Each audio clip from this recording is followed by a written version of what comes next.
Halo teman-teman, perkenalkan saya Yasin Muhammad Akbar, mahasiswa PPG Prajabatan Gelombang 1 tahun 2024 Universitas Sanata Dharma. Baik, perkenalkan saya di sini akan mempresentasikan rancangan atau rencana pelaksanaan pembelajaran RPP berdiferensiasi yang saya rancang sebagai ujian tengah semester mata kuliah pemahaman tentang peserta didik dan pembelajarannya. Baik, langsung saja. Nah, perlu teman-teman ketahui sebelum kita merancang yang namanya RPP atau bahkan yang sudah kurikulum merdeka yaitu modul ajar, perlu kita ketahui yaitu profil peserta didik. Jadi profil peserta didik ini kita gunakan sebagai acuan untuk menyusun rencana pelaksanaan pembelajaran atau modul ajar. Nah, untuk profil peserta didik yang saya tampilkan di sini yaitu profil peserta didik dari tempat saya PPL yaitu di SD Kanisius Yudan untuk kelas 2. Nah, untuk poin-poin dari profil peserta didik ini ada kesiapan belajar, gaya belajar, hal-hal yang disukai dari belajar, motivasi belajar, peserta didik, kemudian perkembangan kognitif.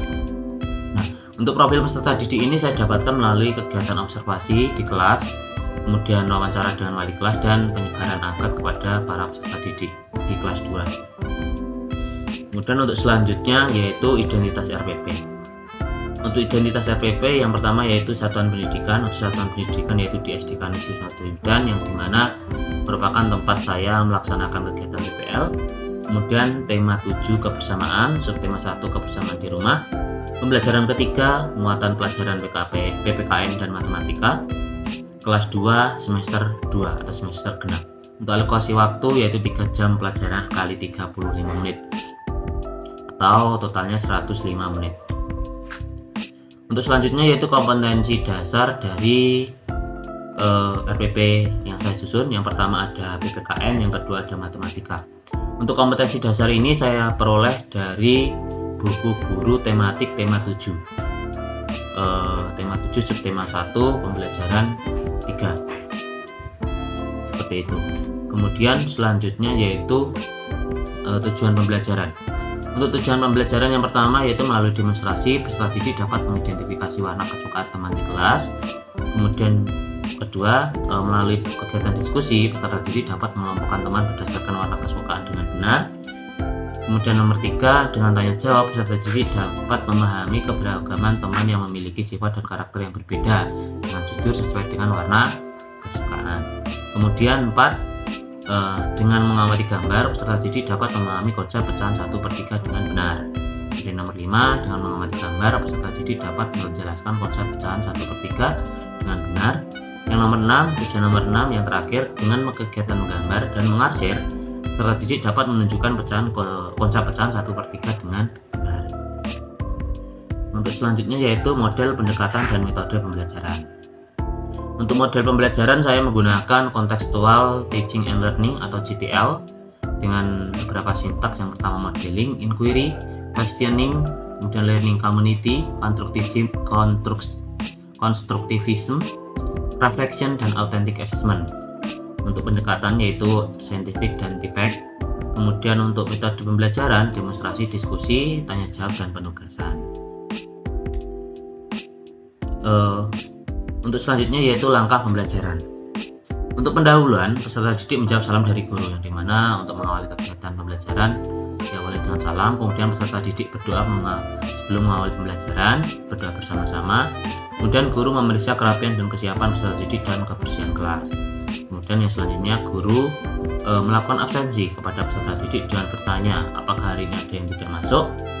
Nah, kemudian ada asesmen diagnostik. Untuk asesmen diagnostik ini terdiri dari non-kognitif dan kognitif. Untuk non-kognitifnya lebih mengarah ke keadaan peserta didik, mungkin bertanya tentang kabar mereka, terus apa saja kegiatan hari ini yang sudah dilakukan di rumah dan di sekolah dan lain-lain. Kemudian untuk kognitifnya yaitu berkaitan dengan materi yang akan dipelajari. Kemudian yang keenam ada guru menyampaikan kegiatan pembelajaran yang akan dilaksanakan. Jadi guru menyampaikan teknis pelaksanaan pembelajaran yang akan dilaksanakan. Kemudian untuk kegiatan langkah-langkah pembelajaran dari kegiatan inti, yang dimana ini inti diferensiasi konten. sesuai dengan sintaks dari model pembelajaran CTL. Yang pertama yaitu modeling. Modeling ini peserta didik memperhatikan LCD proyektor yang ditampilkan oleh guru untuk pertama kali. Kemudian peserta didik dengan bimbingan guru membagi kertas sticky note. Yang ketiga, guru memberikan contoh pengerjaan pada kertas sticky note dengan menulis nama dan menempelkan pada LCD proyektor sesuai dengan warna favorit. Dimana untuk tampilan yang ditampilkan di LCD proyektor ini berupa tabel yang disertai dengan warna-warna yang berbeda. Kemudian yang keempat, peserta didik mengikuti contoh kegiatan yang dilakukan oleh guru hingga semuanya selesai. Kemudian untuk selanjutnya yaitu inquiry. Untuk sintaks inquiry, ada peserta didik memperhatikan gambar tentang konsep bilangan pecahan 1/3. Ini perhatikan gambar yang ditampilkan di LCD proyektor atau di buku tematik. Kemudian peserta didik memperhatikan penjelasan dari guru tentang konsep bilangan pecahan 1/3 dengan menggunakan media sederhana, kertas, dan plastik. Jadi di sini guru mencontohkan atau menunjukkan konsep pecahan 1/3 dengan menggunakan benda-benda konkret seperti kertas, plastisin, atau mungkin benda-benda lain yang bisa digunakan. Kemudian tahap questioning. Peserta didik bersama guru melakukan kegiatan tanya jawab tentang konsep bilangan pecahan, yaitu tanya jawab terlebih dahulu. Kemudian peserta didik menjawab pertanyaan dengan maju ke depan dengan bergantian, dimana ini dengan guru bertanya, siswa menjawab ke depan untuk menulisnya di papan tulis. Jadi tanya jawab ini dilakukan oleh guru bersama peserta didik. Untuk selanjutnya kegiatan inti diferensiasi proses. Untuk diferensiasi proses ini dari tahapan sintaks CTL, yaitu learning community, yaitu kegiatan berdiskusi. Yang pertama, peserta didik membuat kelompok yang terdiri dari 3-4 anggota. Kemudian peserta didik menemukan dan mencari informasi dengan melakukan aktivitas bertanya kepada masing-masing teman satu kelas tentang warna favoritnya. Jadi ini masing-masing peserta didik bertanya kepada teman-teman satu kelasnya.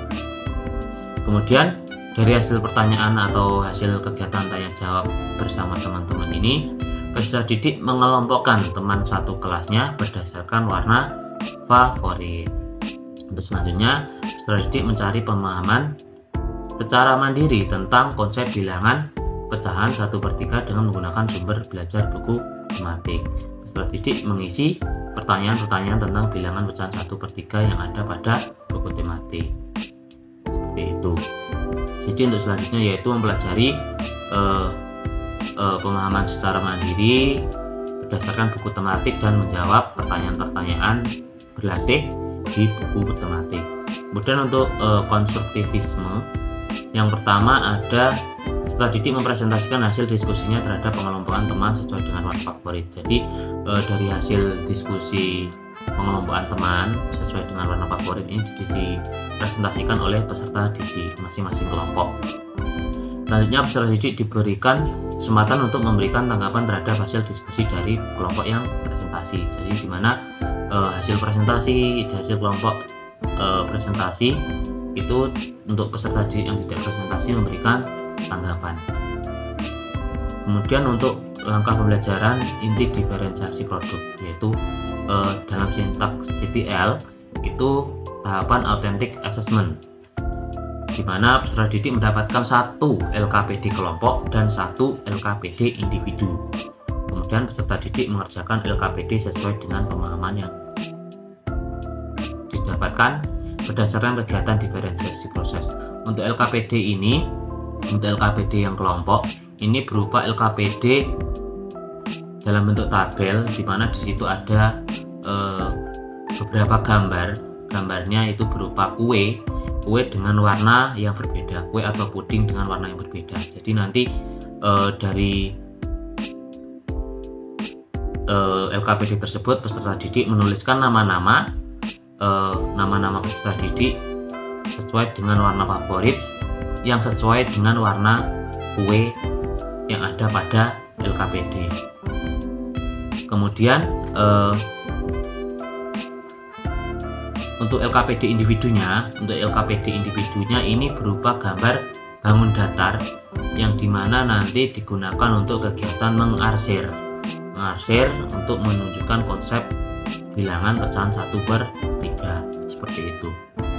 Kemudian untuk kegiatan penutup yaitu reflection peserta didik dengan bimbingan guru menyimpulkan kegiatan pembelajaran yang telah dilakukan. Yang kedua, peserta didik bersama guru melakukan refleksi terhadap kegiatan pembelajaran yang telah dilakukan. Kemudian yang ketiga, guru mengapresiasi kegiatan pembelajaran hari ini dan pembelajaran ditutup dengan berdoa seperti itu. Kemudian untuk selanjutnya yaitu refleksi aksi dan penilaian. Untuk refleksi dilakukan bersama guru dengan melakukan kegiatan tanya jawab. Contohnya beberapa contohnya yaitu tanya jawab tentang apa saja yang kita pelajari hari ini, kemudian bagaimana perasaanmu selama mengikuti pembelajaran, apakah kamu merasa kesulitan dengan materi yang kita pelajari hari ini, jika kesulitan bagian mana yang menurut kamu sulit dipelajari. Kemudian untuk aksinya, peserta didik dapat menunjukkan sikap kepada temannya yang memiliki latar belakang dan karakter yang berbeda-beda. Kemudian peserta didik memahami konsep pembagian 1/3 atau konsep pecahan 1/3 dan menerapkannya dalam kehidupan sehari-hari. Kemudian untuk penilaian ada 3 jenis penilaian. Yang pertama ada asesmen diagnostik awal, kemudian asesmen formatif, dan asesmen sumatif. Untuk asesmen diagnostik ini berupa kognitif dan non kognitif. Untuk asesmen formatif penilaian sikap dan keterampilan. Untuk asesmen sumatif pengetahuan tes tertulis. Untuk asesmen, untuk asesmen terdiri dari asesmen diagnostik, asesmen formatif, dan asesmen sumatif. Untuk asesmen diagnostik ini berupa pertanyaan-pertanyaan non kognitifnya berupa pertanyaan-pertanyaan sederhana, yaitu tentang menanyakan kabar, terus keadaan, perasaan, dan lain sebagainya. Untuk asesmen diagnostik kognitif ini berupa tingkat pemahaman seluruh peserta didik di kelas 2, yaitu pemahaman tentang jenis-jenis dan keberagaman individu di sekolah. Kemudian pemahaman tentang bilangan pecahan seperti itu. Kemudian asesmen formatif yaitu ada penilaian sikap dan penilaian keterampilan. Penilaian sikap ini saya ambil dari profil pelajar Pancasila yang dimana dimensinya berupa bergotong royong, mandiri, dan bernalar kritis. Kemudian untuk penilaian keterampilan yaitu hasil dari kerja peserta didik selama proses kegiatan pembelajaran, selama berdiskusi, dan selama mengerjakan LKPD seperti itu. Kemudian untuk asesmen sumatifnya yaitu berupa soal-soal tertentu dan juga untuk pedoman penilaiannya seperti ini, seperti yang saya lakukan di layar di PowerPoint seperti itu, kurang lebih seperti ini. Nah, mungkin ada pertanyaan. Jika ada pertanyaan bisa dituliskan di kolom komentar. Terima kasih, mungkin cukup sekian dari presentasi rencana pelaksanaan pembelajaran RPP berdifferensi dari saya. Apabila ada kurang lebihnya, mungkin ada kekurangan atau ketidakpas dari RPP yang saya susun, teman-teman bisa memberikan masukan di kolom komentar atau mungkin bisa menghubungi saya secara langsung melalui WhatsApp dan lain-lain. Jika ada lebihnya ya silakan dijadikan referensi, dijadikan sebagai pembelajaran. Sekian dan terima kasih. Sampai jumpa di video berikutnya.